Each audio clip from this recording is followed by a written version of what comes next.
conspiracy theories, alien invasions, goddess energy, dark nights of the soul, spiritual awakenings. At that point, dying felt like the easy choice. Just because you get married doesn't mean it's going to give you any safety. No. Spirituality and religion is kind of an identity. Identity gives people a lot of comfort, but some identity gives people a sense of superiority. Pisces to the age of Aquarius. How can we be wary of the fake ones? When they have good messages hidden with a bunch of jarring messages which kind of throw you off. That this is the only way? Oh, yes. I mean, I think Danny Morel is like, this is it. I went to buy a crystal and the guy said, The Buddha statue? Yeah, the Buddha statue. Oh my God. Buy this Buddha. And then you got it, right? I got 500 It was 500 dirham.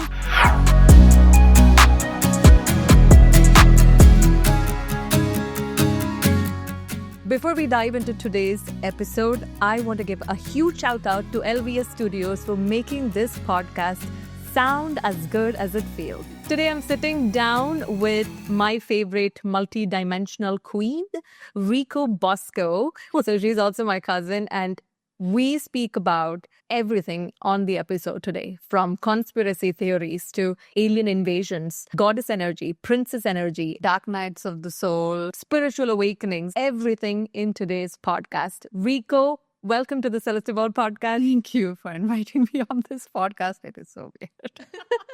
I mean, I thought that this would be fun because we always have such deep conversations about spirituality and what it looks like and feels like. And I've always wanted to show this to the rest of the world. So I'm really honored to have you here. Thank you, my love. So how we are going to do the episode today is a little bit different. I have questions that you've sent me. And we are taking up these hypothetical situations, reading it out and seeing what either of us think about it. Yeah. Okay, so I'll start with the first question that I have. Okay. Interesting. When you embraced your spiritual path, your entire life changed. Do you think we choose these timeline jumps before incarnating? How do we surrender when the universe rearranges our lives? I love this question. I do think we choose our lives. I mean, that's up to maybe the audience to believe or not. What I do think is that in my personal journey, it's kind of that you go through something difficult and you always have two choices. And the choice is either to be comfortable or to choose a little bit of discomfort and to do something new. That's something that's out of your comfort zone. That can be anything. That can be standing up for yourself, you know, in a situation where you've always been the people pleaser, or it could be anything. But if you don't choose that small discomfort, what I've actually noticed is that life then forces you to take that big turn. And when life forces you to take that big turn, it's far more painful. It's kind of like the universe doesn't want you to go through that, but it's like, oh, you give me no choice. So if I have to give an example, in my life, like I am kind of an anomaly in my family because, you know, we come from a patriarchal culture. So we don't really hear of girls or the eldest born kind of moving out before marriage. It's kind of like you are raised in your home from, you know, with your parents, and then you just get married. So there's no, even if you say that, oh, I want to go on a trip or something like that, they're like, oh, after marriage, then you go. You know, Everything after marriage. Everything is after marriage kind of thing. I mean, not that I wanted to live separately, but I could not accept this getting married without liking somebody. And so it didn't happen for me. You know, it kept kind of getting elongating. In my 20s, I thought I'd get married by 25, but it didn't happen. And then the time kept going on.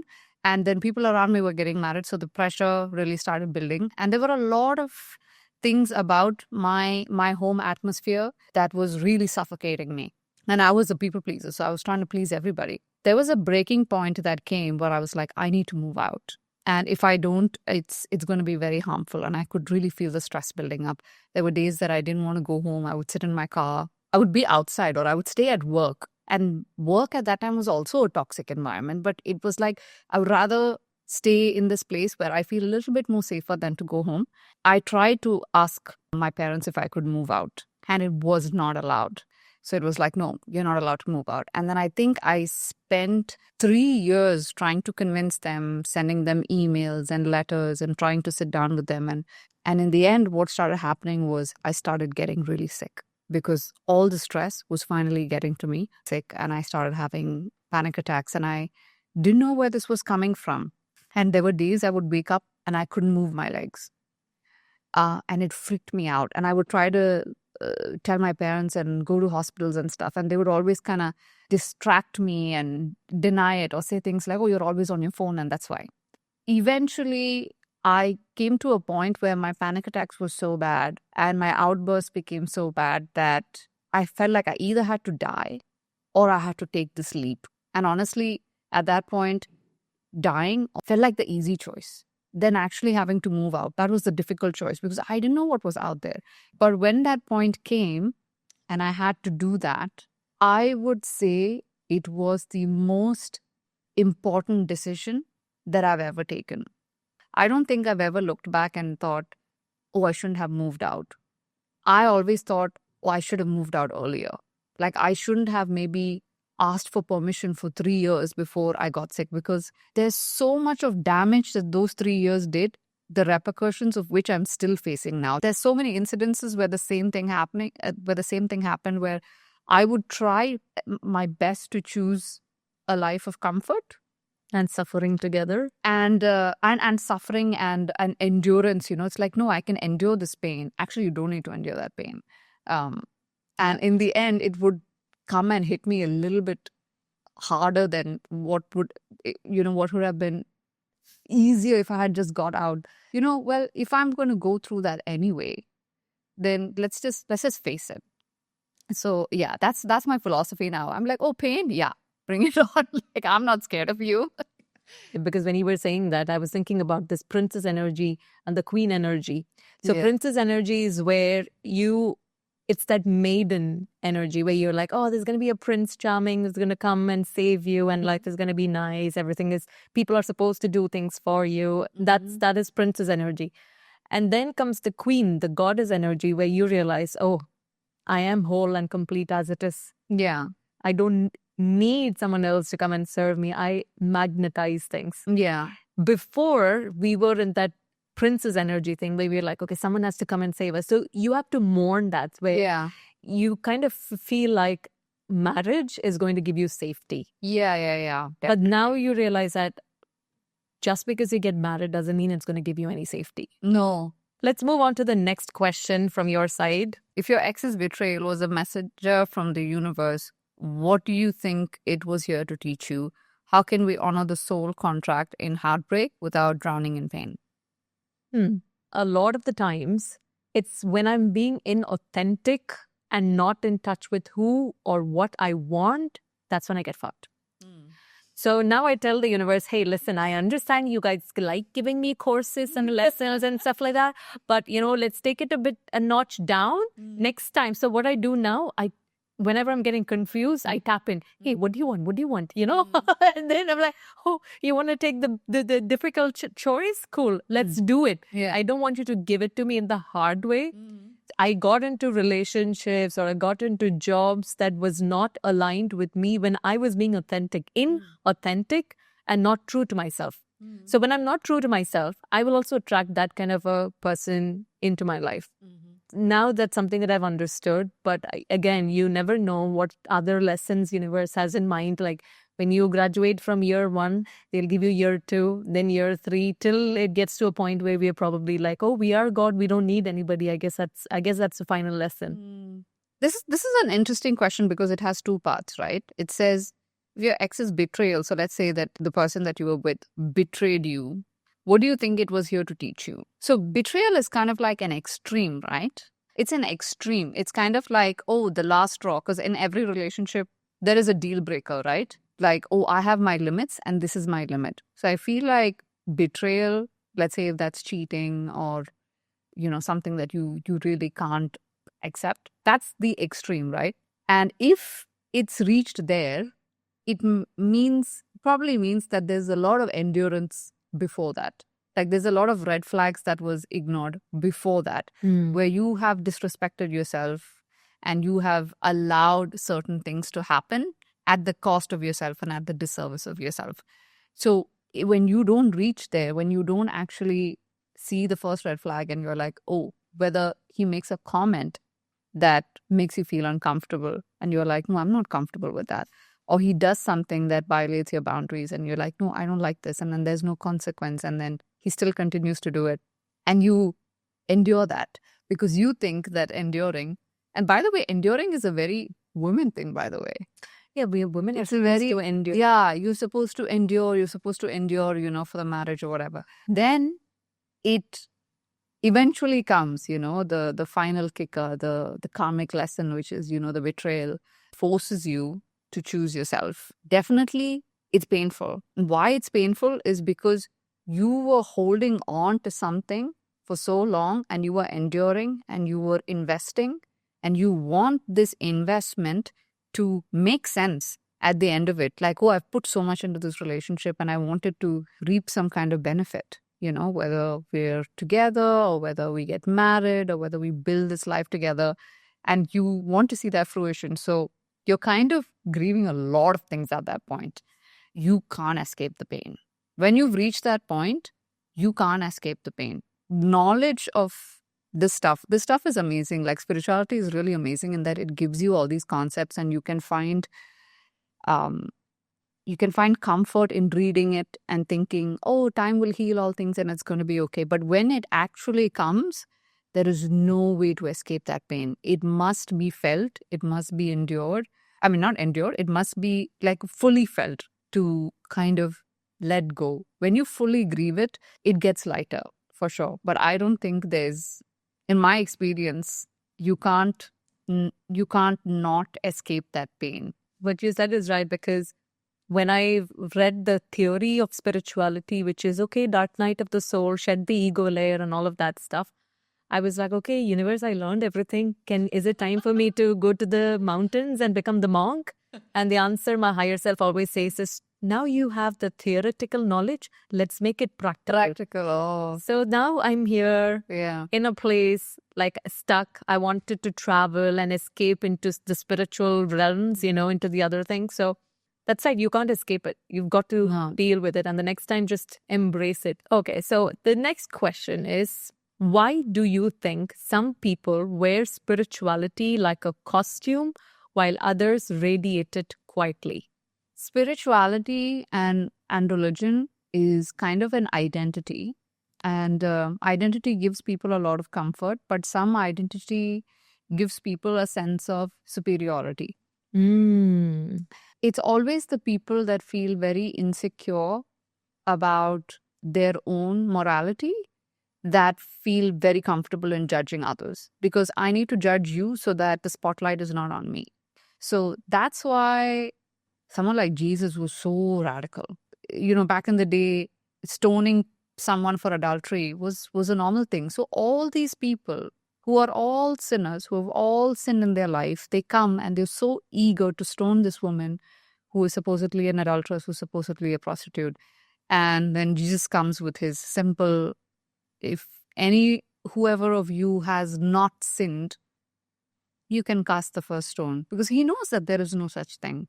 So why are you judging someone based off your own insecurity about your own darkness? And you think that because I judge another person, I'm higher than you in some way. Definitely there are people who wear spirituality like that because they want to be like, oh, I'm spiritual and I'm better than you. I'm better than you. I do all these things, and it's difficult. Like, I feel like the real spiritual people, they're very unassuming. Like, you can't even tell that they're spiritual. Like, it's that they're not wearing it 100%. And they always have a learner's kind of thing. They're not like, I know everything now. They're very like, I know a little bit about this, but I'm not sure. Like, I'm still searching. And often those people will have the most mind-blowing insights than the other people who are like, come to me and I will tell you all the secrets of the universe. Like, I've really found it to be completely opposite. 100%. When I started the podcast too, I thought spirituality looked a certain way, which is why I went to Thailand and I saw everybody, both of us went together, and I was like, wow, they all look spiritual. Yeah. No one's wearing chappals, they don't comb their hair. No. Everyone's wearing the linen and the cottons and all of that. But the vibe, the energy, I was not. it is not. You sometimes find it, like you said, in people that you don't assume to look spiritual. Yeah. There's a second part to it. How can we stay authentic in a world that is obsessed with labels and aesthetics? Well, you have to just be yourself. How to be authentic is it's very difficult for a lot of people, honestly, because we are socially conditioned a certain way, and there are rewards to fitting in. You get a social circle. You get you get benefits from, I don't know, wearing that Gucci bag or wearing a Chanel bag or shades or wearing those clothes and stuff. But there is no greater joy than actually being yourself. Of course, I don't recommend that to everybody because it is quite a painful path, because you lose a lot of people. You stand out. People will say that, oh, she's a little bit weird, she's not like us, and she doesn't wear this, or she doesn't care about this. People will talk about you because you're not adhering, you're like the black sheep. But in the end, that is the most rewarding thing. Final question. We are moving from the age of Pisces to the age of Aquarius. So it's about individuality, and we are going to see a lot of new fake spiritual gurus also that's going to come up. Yeah. How can we be wary of the fake ones? I have a very simple rule. My rule is that if something holds true, it holds true for all of time. So what Jesus spoke can hold true for a long time. What Buddha spoke can hold true for a very, very long time. Like, it's timeless. Love, it's timeless. Like, love one another, feed the hungry, take care of the sick, clothe the naked. This is very, it can be true now. It can be true maybe 2,000 years from now, 5,000 years from now. That's what I take as truth. With fake influencers and people who are fake spiritual, I would say look out for when they have good messages hidden with a bunch of jarring messages which kind of throw you off. So as an example, there's a lot of people who follow people like Andrew Tate or Jordan Peterson for, oh my God, they are so so amazing, and so because they make sense, actually you should listen to him. And they ignore the problematic things that they say about the violence against women, and you should do this to women and that to women. Like, if you have to ignore something that's problematic to come to something that makes sense, then I would say that's not the place to go, because even a wrong clock is right twice in a day. Yeah. So there are people who are problematic, and sometimes they say the right thing here and there. So you don't need to follow them. Maybe you can take that and you can ignore the rest. Yeah. But not, be like, oh, this person said this and therefore it must be true. Like, if something is not feeling right to you, then use your intuition. Like, it's there for you to use it, You don't just need to say that, oh, because this person is right, I need to accept everything that he says. So as an example, you are very into channeling. I am not very into channeling, because channeling, I feel like definitely it exists, but I feel like because there's so many people giving contradicting messages, there are so many people faking it, there's no way to know which person is actually true. Like, as an example, I like Bashar, and he had that whole documentary about, him doing that brainwave thing and how his brain waves and his brain scans change when he's channeling as opposed to when he's just using his brain, which is great. Like, there's some evidence for the fact that maybe he is channeling, but only that also can't be, because again, when he's actually channeling, we don't know which is actually the channeling and which is just him speaking, right? Because he's been doing it for 40 years. So I like his teachings. if his teachings resonate with me, I'm like, this is great. Most of it resonates with me. So I would say he's one of the channelers that I follow. I like his messages. When I think about spiritual gurus to be wary of, I would say if anyone tells you that this is the only way, Oh, yes. oh my gosh, then Yeah. it's like, that's it. I mean, I think Danny Morel is like, this is it. You have to follow this feminine and masculine energy. This is what feminine means. Yeah. This is what masculine means.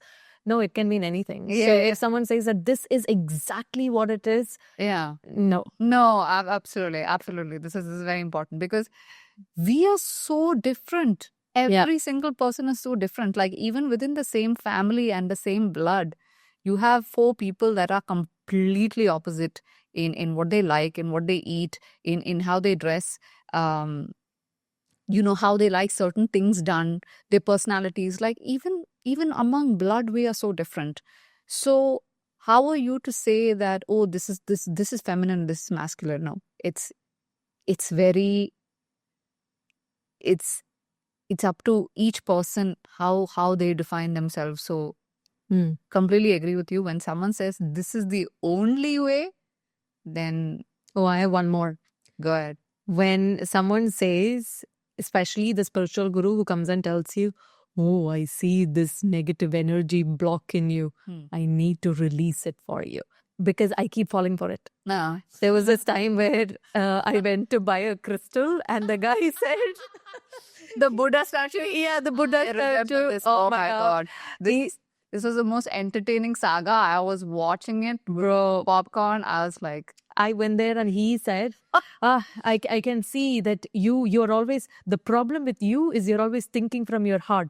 So you would, I mean, dude, that should have ended, that should have been the cue for me to leave, right? Yeah. Because we live in a heart-centered place. Yeah. But he said, the problem with me was that I'm thinking from my heart. yeah, yeah. And I said, oh shit, from my heart, what should I do? Buy this Buddha.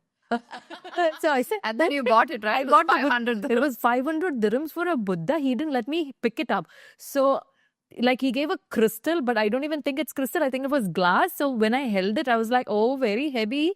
So then I paid 500 and I bought the Buddha and I came home. And when I picked the Buddha out, it was like clay. I was like, what the hell? And then he said that I have curses from the mother's side and the father's side. I mean, come on, dude. What other side is left, bro? So if someone tells you, and then there are people, like there are certain people that I speak to that I try to get on the podcast and they would also say, oh, I'm sensing this big thing in you. You need to book a session with me right now, next week, this week. So if someone, because then after I did the Buddha thing, I went to deep meditation. I was like, universe, why did you give this to me? Because it tormented me. And the answer I got was, look at it, it's just a cheap 500 dirham course, So it was it. So from then on, if someone pokes into my insecurity where I feel, because I already feel like I may have some evil eye or something like that. So when they say something that resonates, I'm like, oh, he's able to look into it. So if someone tells you this is it, stay away. If someone tells you,